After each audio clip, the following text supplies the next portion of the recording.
Hello and welcome to Self Talk. I'm Rachel Astarte. Lauren Fonvielle is an integrative energy practitioner who helps her clients break through obstacles, physical, mental, or emotional, that are keeping them stuck and holding them back from living purposeful and joyful lives. Lauren, welcome to Self Talk. Thank you for having me. I'm excited to be here today. Yeah, me too. So why don't we start by you telling us a little bit about yourself and how you got into this field? I know you have a lot of modalities that you work with. So what got you involved in this work? Yeah, you're right. I do use a variety of modalities. And my journey really started when I was dealing with some chronic stress and anxiety.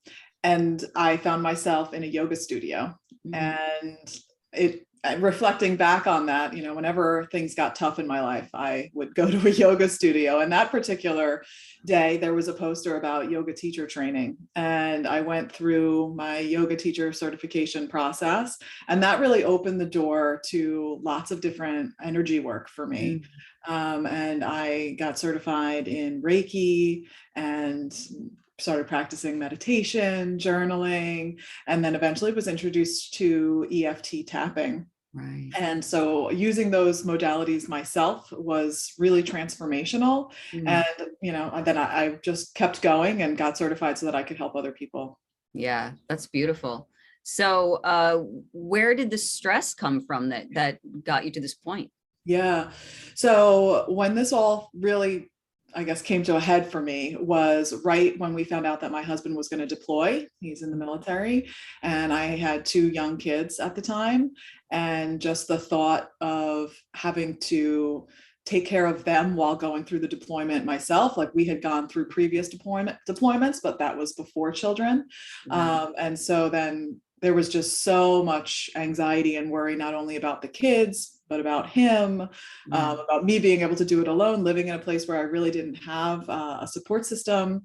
So yeah, that's what really set me over the edge. And I thought, I really need to do something about this. I need to take time for me. I was self-aware enough that I knew that I needed to create the space for me to feel what I was feeling, which is why, even though logistically it was very difficult for me to do teacher training while my husband was away and I didn't have that kind of support, I made it happen because I knew I needed it. Something deep inside of me was like, you need to do this. And I'm so grateful that I did, because it sent me on this journey that led me to where I am today. That's fantastic. So, and stress is so difficult for and it comes in so many different forms.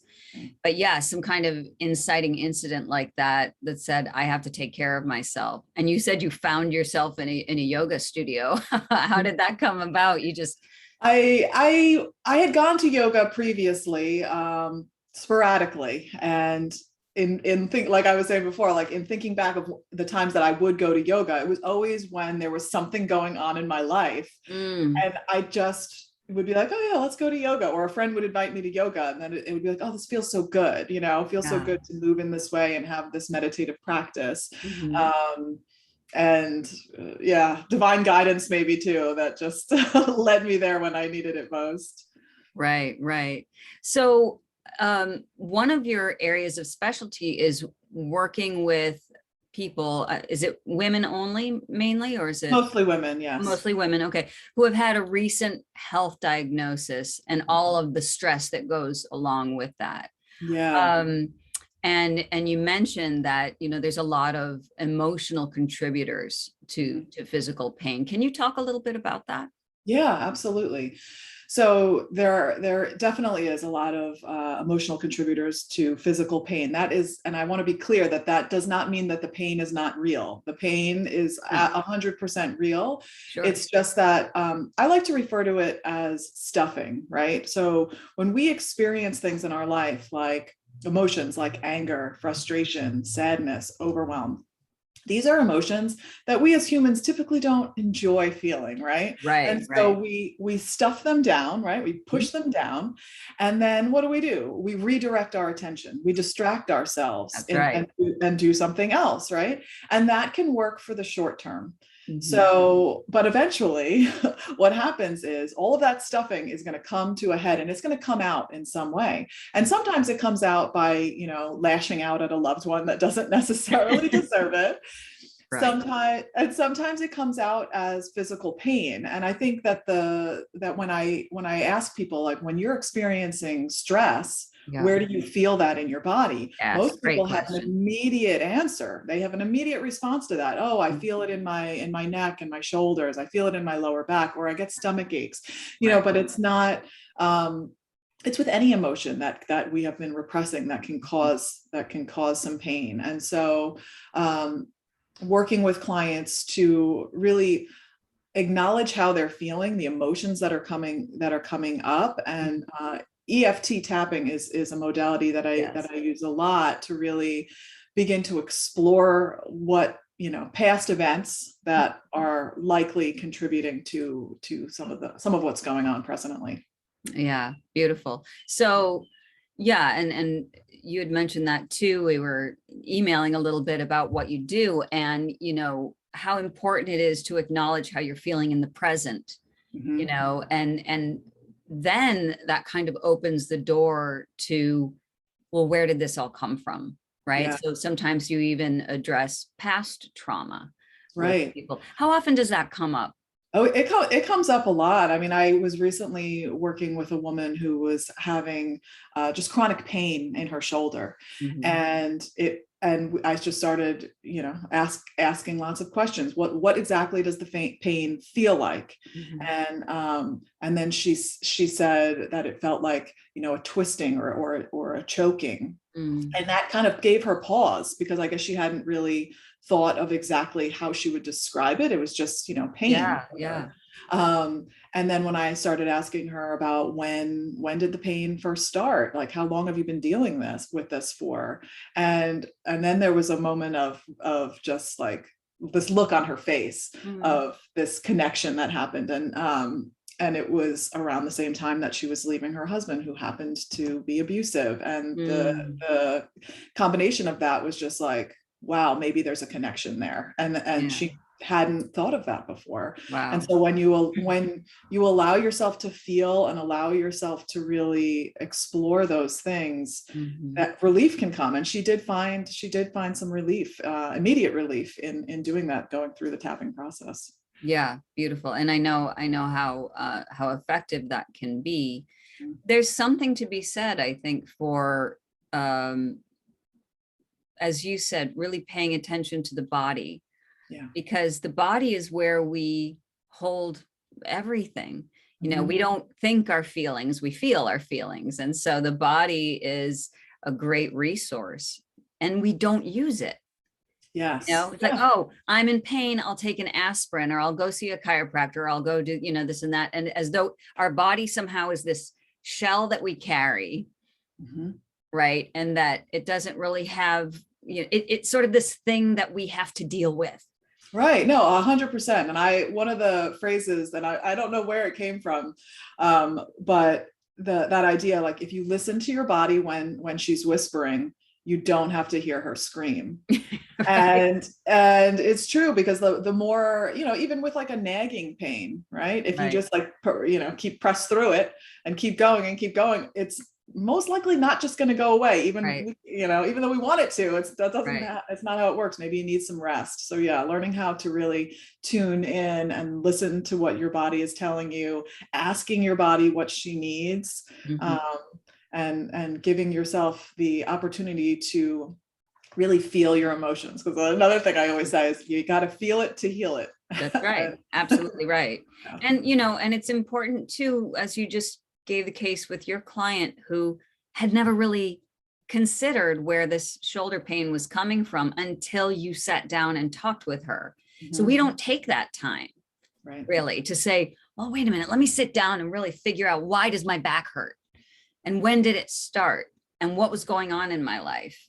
And what does this pain remind me of? So that's one thing. So there's like the diagnostic part of it, but then there's also the healing aspect that you're talking about as well, which is working with your body, right? So you're not, it's not just this thing that needs a Band-Aid put on it, or or medicine of some sort, but something that if we actually are working in conjunction with our body, mind, and spirit, all that is connected, then we're having a conversation among the three, you know? Yes, yes. One of my mentors gives this example of a table, and they say that you're presenting issue. So the physical pain you're experiencing is like the tabletop, Mhm. and the legs of the table are, contributing factors to that. They could be a variety of different events that have happened in your past. And Mm. when you allow yourself to acknowledge that and tap on those different aspects, you do that enough on one leg, that leg will fall out, and then you move to the next one and it'll fall out, and eventually that tabletop will come crashing down. Wow. And I think that's explains exactly what you said. It's really working in that realm of mind, body, and spirit all together. Yeah, it's essential, when those are our three biggest support systems, and we all have them. So, Mhm. great to use them. So let's talk a little bit about EFT. So, for those who don't know, how does it work? And Yeah. yeah. So EFT stands for the Emotional Freedom Technique, and we also call it tapping. And it's a process of gently tapping on certain points of the body. And when I describe it, I like to compare it to acupuncture, just because most people are more familiar with acupuncture. So if you go to an acupuncturist, they're going to take those little needles and put them in on certain points of your body. Right. And the points that they put them in at are the end points of the meridians. Mhm. And with tapping, we're using acupressure and applying gentle pressure to some of those points.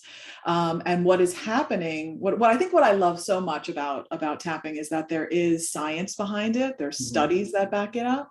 But what's happening is that as you're tapping on these different points, a message is being sent to the amygdala in the brain, and the amygdala is the part of the brain that controls fight or flight. Right. And it's telling the brain, hey, you're actually not in fight or flight. There's no need to be like freaking out right now. Right. And it reduces the amount of cortisol being pumped through your body by up to 40%. Wow. Which is huge. I mean, it's a huge number. And that was a study done by Dr. Peter Stapleton. And that was in a group tapping session. So it wasn't even just one-on-one. Right. And I think that's powerful for people to know that literally you have a tool at your fingertips that can help to bring some ease and calm. And how tapping helps is it meets you where you're at, and it allows you to really acknowledge how you're feeling. It's a big part of the healing process, is acknowledging how you're feeling now. And that's different from some other approaches. Sometimes you'll hear someone say, okay, well, if you acknowledge, let's say that you're feeling really sad, okay, you acknowledge it, and now shift the thought to something happy, right? Well, if you're feeling really sad, that's not easy to do. It's not easy. Right. It's not like you flip a switch and you're like, okay, I'm going to think a happy thought now. No, it doesn't work like that. So tapping, whether it's like you're feeling really sad that you have this pain, or really angry, or whatever it is, you sit with that for a moment. And sometimes that can be a little scary for people because you don't want to go there. It can feel a little overwhelming, but I promise you that when you feel it, you're able to move through it. You're able to heal it a lot faster than trying to outrun it. And tapping is just this beautiful process of really connecting the dots of what's going on and what's causing it. And a lot of the time it's there are events from your past that you might not even totally be aware of, or it seems like a random thought. I love when that's like, oh, that's not related to this. I just thought, about this time when I was 6, but there's no way that's related to this situation. And it's like, okay, well, let's just see, what I mean? Let's just go with it. And that happens. That does happen quite a bit. Like in a session. In a session, yeah. Oh, wow. We'll be tapping on maybe the physical pain of something, and then there'll be a memory maybe that pops up of something that happened when they were in first grade or something. And that happened to me. That was my personal that was part of what happened to me when I first was introduced to tapping. And I was dealing with, as I mentioned, some chronic stress. And when I have chronic stress, I have my TMJ flares up really bad. Yes. Yeah. Um, and when I was first introduced to this, I thought it was crazy, this whole idea of tapping on yourself to physically feel better. But at that point I was like, I don't have anything to lose. I'm going to give it a try. Right. Sure. And when I did, it really was that process of connecting the dots. And I moved through from, feeling frustrated that I was dealing with it, angry at the dentist because this all was triggered when I got my wisdom teeth out. And then it led to feeling betrayed by the dentist. And that's where things shifted for me. I had a thought of when I was betrayed years ago in a completely, what I felt like was an unrelated situation. And when I shared that with the practitioner that I was working with, she's like, okay, we're going to tap on it anyway. And then that ultimately led me to feeling really sad about losing that friendship from that betrayal. Wow. And when I checked back in with the pain at the end of the session, I had started, when you do EFT, you check in and you give yourself a number on a scale of 1 to 10 of how intense it is. And I was about an 8 at the start of the session. And by the end of the session, I was at a 2. And so that's how I knew, like, okay, there's something here. I don't understand it. At that point, I didn't understand what was happening, but I realized that something was definitely happening and that I had been storing this anger and frustration in my jaw. Yeah. That's amazing. Yeah. And that happens for so many of us too. It's like back, jaw, shoulders, So how does it work if you're tapping on, let's say, the pain of TMJ, right? Pain in your jaw. And then you get to a certain point, wherever it is, and you have a memory come up, as you said. So does the session then shift to that memory, or do you do a separate? Yeah, it shifts. So I'm always encouraging my clients to share with me what they're feeling in the moment, what's coming up, any thought, even if they feel like it's insignificant. And then we use that as an opportunity to explore that and see where that goes. And there's always a way to, it's always amazing to me, like how it really is like such a journey, and it's never linear, right? It's just such a winding path of each session. But yeah, you just explore those thoughts that come up, and you see if those thoughts lead to other thoughts or other memories, or other feelings in your body. And it's always checking back in with your body and what you're noticing. And if that helps. Yeah, it does, because and as you're doing EFT, you're actually saying words, right, as well. So for example, if you could say, like, so even though you start off with what's called a setup statement, and you say, even though I'm so frustrated that I have this pain right here, right now, I'm acknowledging it. Even though I'm so angry I have to deal with this, right here, right now, I'm acknowledging this feeling. Or you could say, even though I'm so angry that I have this pain in my jaw, I love and accept myself anyway. And then you can just tap on each point saying, I'm so angry. I'm so angry. And then you tap on it until the anger, comes down a bit. And then something else is going to likely start to come up, or a thought is going to come up, or another feeling in your body. And when we're dealing with pain, what is really interesting that happens with a lot of my clients can be that the pain will shift, right? So let's say the pain is in one shoulder, and then you continue to tap, you're tapping on this pain in your right shoulder, and then they'll be like, wait, now I'm feeling it in my left shoulder. Now I'm feeling it down my arm, and that's called chasing the pain. So it's something that does often happen, and it's usually a sign that we're going in the right direction. Yeah. And so then you would just shift. So at what point does the client sort of, so let's say they're tapping, I completely accept myself. And then what? Then, they have an idea of something from the past, and would they verbalize that in the middle of the tap?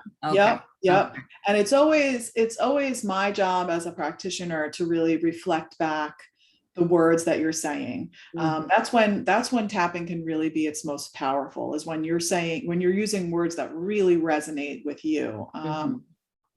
And there are, there's tons of videos on YouTube that you can Right. tap along with, which are great. I have some on my website too, but I feel like the real magic happens when you're using your own words. And sometimes, especially when you're first getting started with tapping, that can be a struggle. People will often say, I don't know what to say. I have no idea what to say. And so if you're just getting started and you want to give this a try yourself, tapping on the points and just really acknowledging the emotion that comes. So keep it simple, like I'm so angry, and just say that same phrase, tapping on the points, until you're like, maybe I'm not so angry anymore. Maybe something else is coming up now, and you can start to move into that. Oh, beautiful. Okay, thank you. That's really helpful. Yeah. So the other modalities you use Reiki, for example. Now, do you do that remotely or in person, or both? Yeah, I do that. I do both. But when working with my clients, it's a lot of it is like an intuitive process of what they have going on, and what I'm feeling like I think that would be good for the session. Every session is different. When I work with someone, it's very organic. It's not like week 1 we do this, week 2 we do that kind of thing. It's very much like a collaborative effort of what they need, what they want, and what I can offer. So that can be tapping, that can be coaching, that can be Reiki, it can be, I do some sound healing. I have a crystal alchemy singing bowl and some chimes that I use. Yeah, so it's a kind of a beautiful process how it unfolds. Yeah. So just getting back to the health diagnosis and the stress of that, like if someone has just received a pretty devastating health diagnosis, there's a lot of fear attached to that as well. Fear of the future, fear of what they may be encountering as they move through the illness. Yes. Is there any different approach you take for people who are ill, chronically ill, as opposed to anyone else who's just perhaps going through garden variety stress? Yeah. The approach is really the same, and like I said, every session is going to be different, but the approach stays the same. And tapping does the work. It really does the work. Do you ever use all 3 modalities of the coaching, the Reiki, and the EFT with patients or clients? Yeah. Yeah. Oh yeah. It definitely. Wow. Yeah, it's fun. I think that's why I love it too, because it's always different, and I get to bring in the different modalities. Beautiful. So have you ever encountered, when you're working with someone, when they have like a pretty severe traumatic past, and it's almost as though they're not able to fully acknowledge it, or it's just too painful to get near.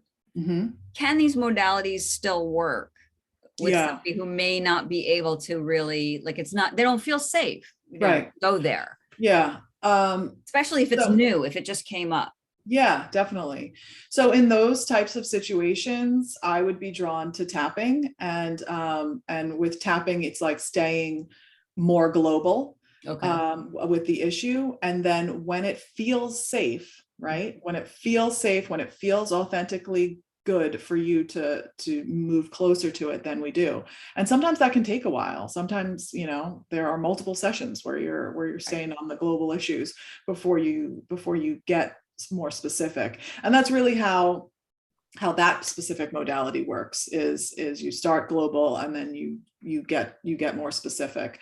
Same thing with, like, you start with the negative, right, with the reality of how you're feeling, and then slowly move towards the positive feeling when you're ready. But when you're dealing with a chronic illness diagnosis, you're not going to be ready to go towards the positive, right away. That's not, that's just not how that works. So it's allowing yourself, there is real healing power in allowing yourself to feel what's coming up. And Yes. I think a lot of the time, particularly when you're dealing with chronic illness, or if you're a mom and you're worried about your kids, and Right. you're thinking these thoughts, right? You're thinking these thoughts about your situation over and over and over, Right. and you're ruminating on them. And something can shift in just saying it out loud when you've been playing it over and over in your head, and then you allow yourself to like say it out loud. Sometimes that's all it takes to begin to create that shift. Yes. Yeah. Because you're not running away anymore, distracting yourself, as you mentioned earlier. Yeah. And it can be scary at first, but you're absolutely right. If the only way to work through it is to be inside of it and face it, because really, there's nothing to be afraid of. This is our life. And so,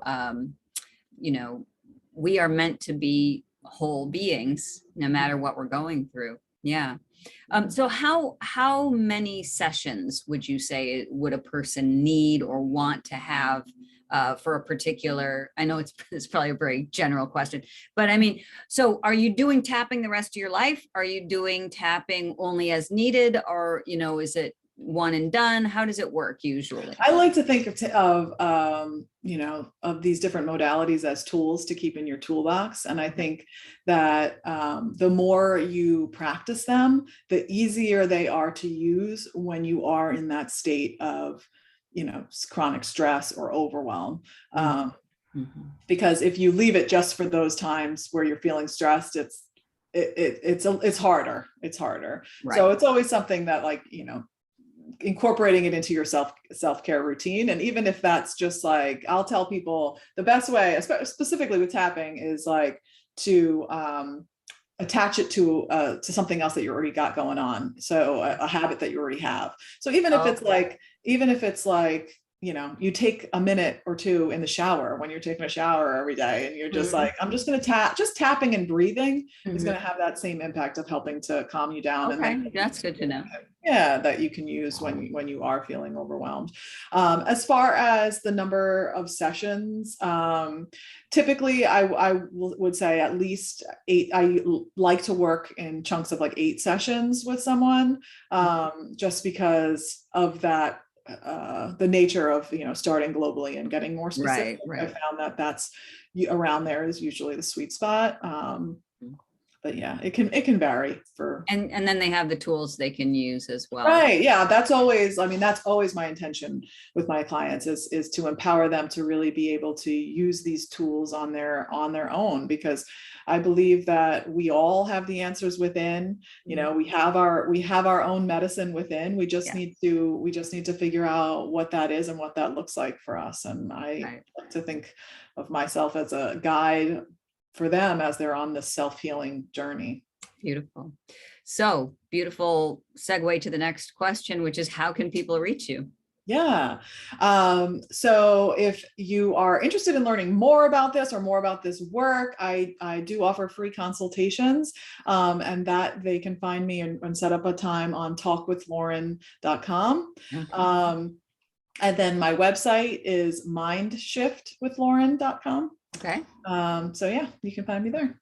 Great. And I will have all of these links in the show notes for people to use them as they will.